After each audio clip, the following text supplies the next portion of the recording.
भी अगर करेंगे तो कहेंगे कि हम भजन करते हैं, हम स्मरण करते हैं, हम कीर्तन करते हैं। मैंने 15 व्रत करे, 5 बार मैंने पशुपति व्रत करे, 10 बार मैंने ये किया, 20 बार मैंने ये किया, नहीं। इस भोई परिवार से सीखना चाहिए आपको कि प्रभु आपकी कृपा से सब प्रभु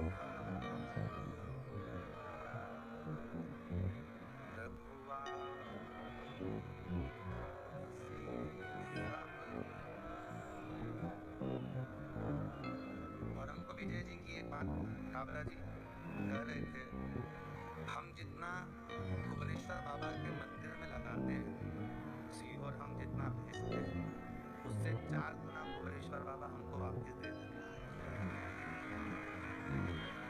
ये शिव की उदारता और ये आपके भजन का प्रताप, ये भजन का प्रताप, ये भक्ति का प्रताप। और आपसे निवेदन करेंगे इस पवित्र पंडाल में बैठकर शिव महापुराण की इस कथा में भुसावल नगर में यदि आपने किसी को एक टॉफी दी, अपनी बोतल का यदि थोड़ा सा पानी भी दिया, किसी का मुख भी झूठा कराया, किसी को जरा सा कुछ भले लौंग खिलाई हो, इलायची खिलाई हो, सौंफ खिलाई हो, पर किसी का मुख झूठा कराया है तो याद रखना मेरा बाबा आपके यहाँ धन की कभी कभी नहीं है, संपदा की कभी कभी नहीं। तुम्हारा हाथ कभी किसी दूसरे के आगे नहीं फैल सकता।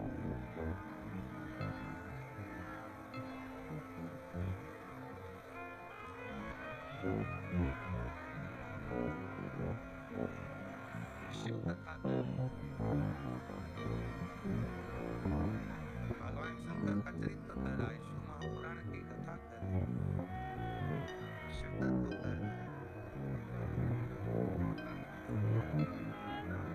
एक जरा सा मुख झूठा कराने का भी इसीलिए ये शिव महापुराण से एक शब्द लिया गया, भूखे को भोजन, प्यासे को पानी, जय बाबा। ये तो अमरनाथ यात्रा में लोग जाते हैं, अमरनाथ यात्रा करते हैं, केदारनाथ यात्रा करते हैं लोग,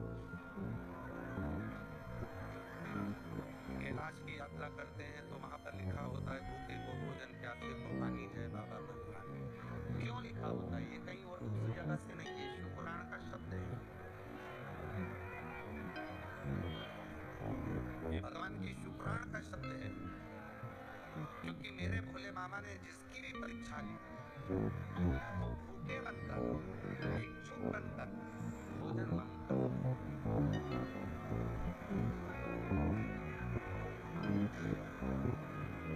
पूरी पुराण को उठाकर देख लीजिए, कम से कम मेरे देवाधिदेव महादेव ने जिसकी यहाँ भी परीक्षा ली, उसकी आप भूखे बनकर, भोजन मांगकर, पानी मांगकर, भिक्षुक बनकर परीक्षा ली है।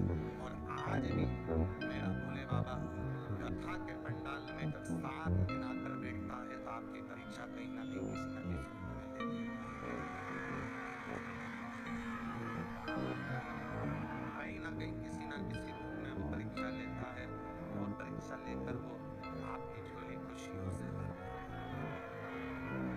किसी न किसी। तो शिव पुराण कर रहे हैं, भगवान शंकर का पवित्र चरित्र कर रहे हैं। शिक्षित जितना बन सके आप लोग सावधानी रखकर कथा को सुने। आज की कथा के लिए दुनिया तरसती है, क्योंकि मेरा बाबा जाते जाते जैसे मेहमान जाते हैं तो घर के बच्चों को कुछ देकर जाते हैं, उसी तरह मेरा बाबा आज जाता है तो अपनी झोली भरकर जाता है। इसलिए यहाँ पर कोई डीजे पर डिस्को नहीं हो रहा है, ना कोई कंपटीशन एग्जाम हो रहा है, और ना कोई कवि सम्मेलन या कोई संगीत हो रहा है। यहाँ तो बाबा की कथा का आप लाभ ले सके जितना ले, और अपने जीवन को सुख से।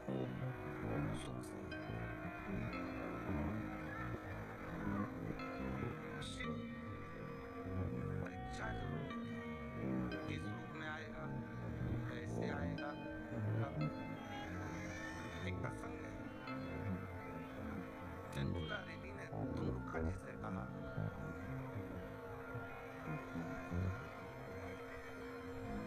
संसार सागर में जन्म लिया मेरा पति ने, बिंदु पानी में डूबकर मर गया मेरा पति बिंदु, और प्रेत योनि में पड़ गया।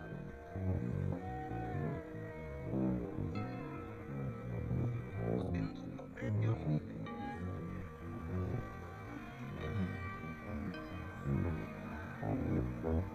तीन तरह से मरे हुए व्यक्ति को मुक्ति नहीं होती,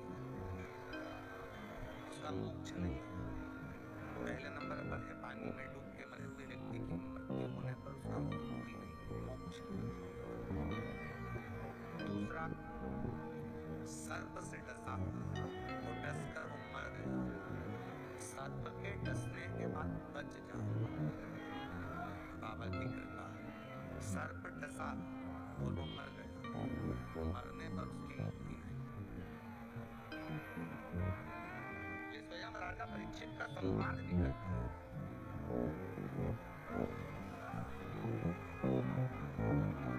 सुखदेव जी महाराज ने श्रीमद् भागवत कथा राजा परीक्षित को श्रवण कराई। 7वां दिन कथा का था। श्रीमद् भागवत में वर्णन आता है कि राजा परीक्षित को डसने के लिए तक्षक नागा। परीक्षित ने कहा, सुखदेव जी महाराज आप कहते हो कि मुझे तक्षक ना डसेगा, मैं मरूंगा।